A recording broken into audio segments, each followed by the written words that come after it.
Hi friends, good evening. இன்றைக்கி நான் பால் பாயாசம் செய்ய போகிறேன். சேமியா பால் பாயாசம் வாங்க பார்க்கலாம்.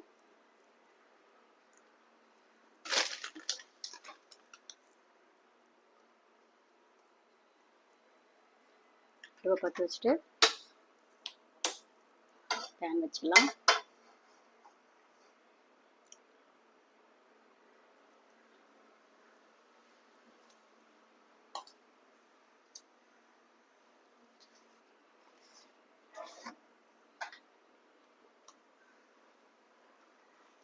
நெய் கொஞ்சம் ஊற்றிக்கலாம்.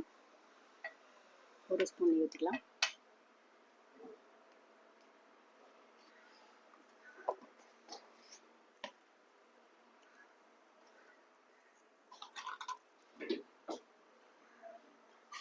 சூடான பிறகு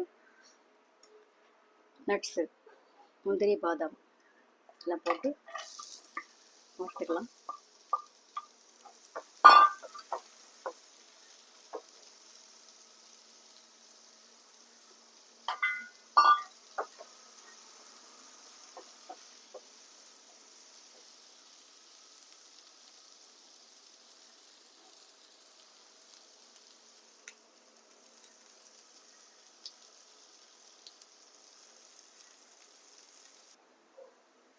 பாருங்கள், நல்லா வறுத்தாச்சு.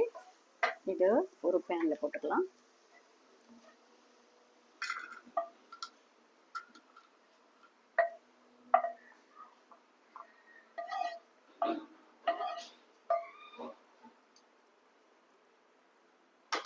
அப்படியே அதே கடாயை வச்சு கொஞ்சம் நெய், இன்னும் கொஞ்சம் நெய் விட்டு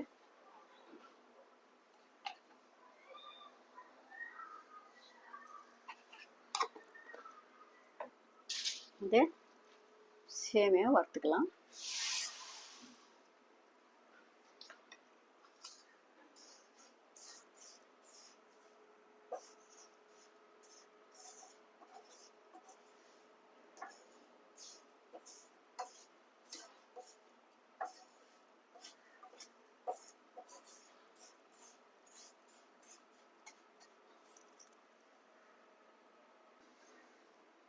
பாருங்கள் ஃப்ரெண்ட்ஸ், நல்லா பொன்னிறம் ஆயிடுச்சு பாருங்கள்.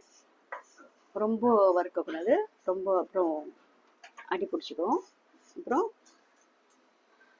இந்த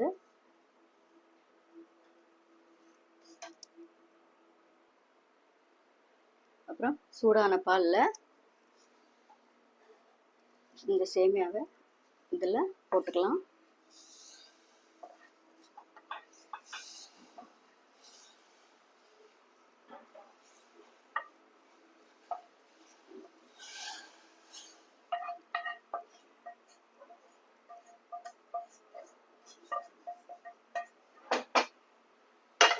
போட்டுட்டு கிளறி விட்டுலாம்.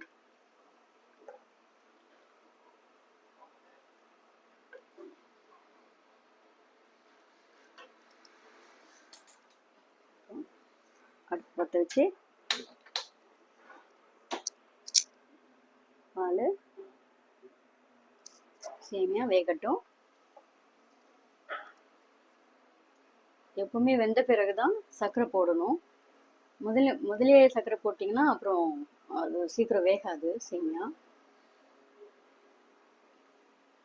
சர்க்கரை போடாமலே நல்லா வேக வச்ச பிறகு சர்க்கரை போடலாம். பாருங்க ஃப்ரெண்ட்ஸ், நல்லா வெந்துடுச்சு பாருங்கள். நல்லா வந்துச்சு. இந்த ஸ்டேஜில் சர்க்கரை போட்டுடலாம். சர்க்கரை நிறைய சாப்பிட்றவங்க நிறைய போட்டுக்கலாம், கம்மியாக சாப்பிட்றவங்க கம்மியாக போட்டுக்கலாம்.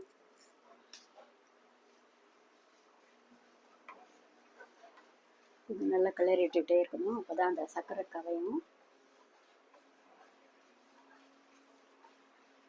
இது நான் ஒரு பாக்கெட் பால் தான் நான் போட்டிருக்கேன். பாதி பேக்கெட் சேமியா போட்டேன். ஏன்னா பால் நிறைய இருக்கணும், சேமியா வந்து கம்மியாக இருக்கணும். அப்போ தான் வந்து அது நல்ல ஒரு திக்காக இருக்காமல் நல்லா கொஞ்சம் தண்ணியாக இருக்கணும். அப்போ தான் சாப்பிட்றதுக்கும் நல்லாயிருக்கும். இது கொஞ்சம் ஆறிடுச்சுன்னா வந்து அப்புறம் கொஞ்சம் திக்காயிடும். அதனால நம்ம கொஞ்சம் தனியாக வச்சுக்கலாம். ரொம்ப பாலில் தண்ணி ஊற்றக்கூடாது. பாருங்கள் எவ்வளோ. இதில் கொஞ்சம் மில்க் மேடும் போடலாம். லாஸ்ட்டில் போடுவேன் நான் கொஞ்சம் மில்க் மேடு. மில்க் மேடோட அந்த சுவையே நல்லா இருக்கும் பாருங்கள். அவ்வளோதான். அதுக்கப்புறம் லாஸ்ட்டில் கொஞ்சம் மில்க் மேட் போடுவேன்.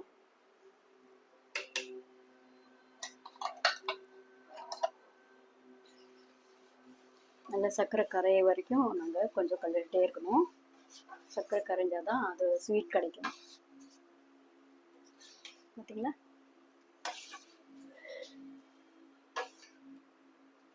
கொஞ்சம் நல்லா கொஞ்சம் இப்போ பார்த்தா கொஞ்சம் பால் வந்து கொஞ்சம் தண்ணியாக இருக்கிற மாதிரி இருக்கு இல்லையா? அதுக்கப்புறம் கொஞ்சம் சூடு ஆறுன பிறகு பாருங்கள், இது ஃபுல்லாகவே இன்னும் கொஞ்சம் இது இந்த சேமியா வந்து நல்லா இன்னும் ஊறணும். ஊறின பிறகு அந்த பாலும் அந்த சேமியாவும் ஒரு பதமாக வந்துடும் பாருங்கள் லாஸ்ட்டில்.